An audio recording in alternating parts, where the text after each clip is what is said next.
अस्सलाम वालेकुम, आदाब। मैं हूं जय, आप सभी का इस्तकबाल करता हूं टीटीवी न्यूज़ पर। चलिए बढ़ते हैं आज की न्यूज़ अपडेट पर। एनिमल हस्बेंड्री के वजीर टी श्रीनिवास यादव ने हफ्ते को असेंबली को बताया सिर्फ तेलंगाना रियासत ही एमएलएस को भारी फंड्स देती है।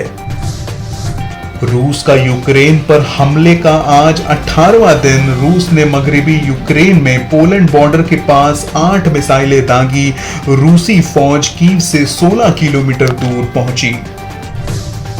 सऊदी अरब में 81 लोगों को एक साथ सजाए मौत। टेररिस्ट एक्टिविटी में शामिल मुजरिमों को फांसी। यमन और सीरिया के शहरी थे।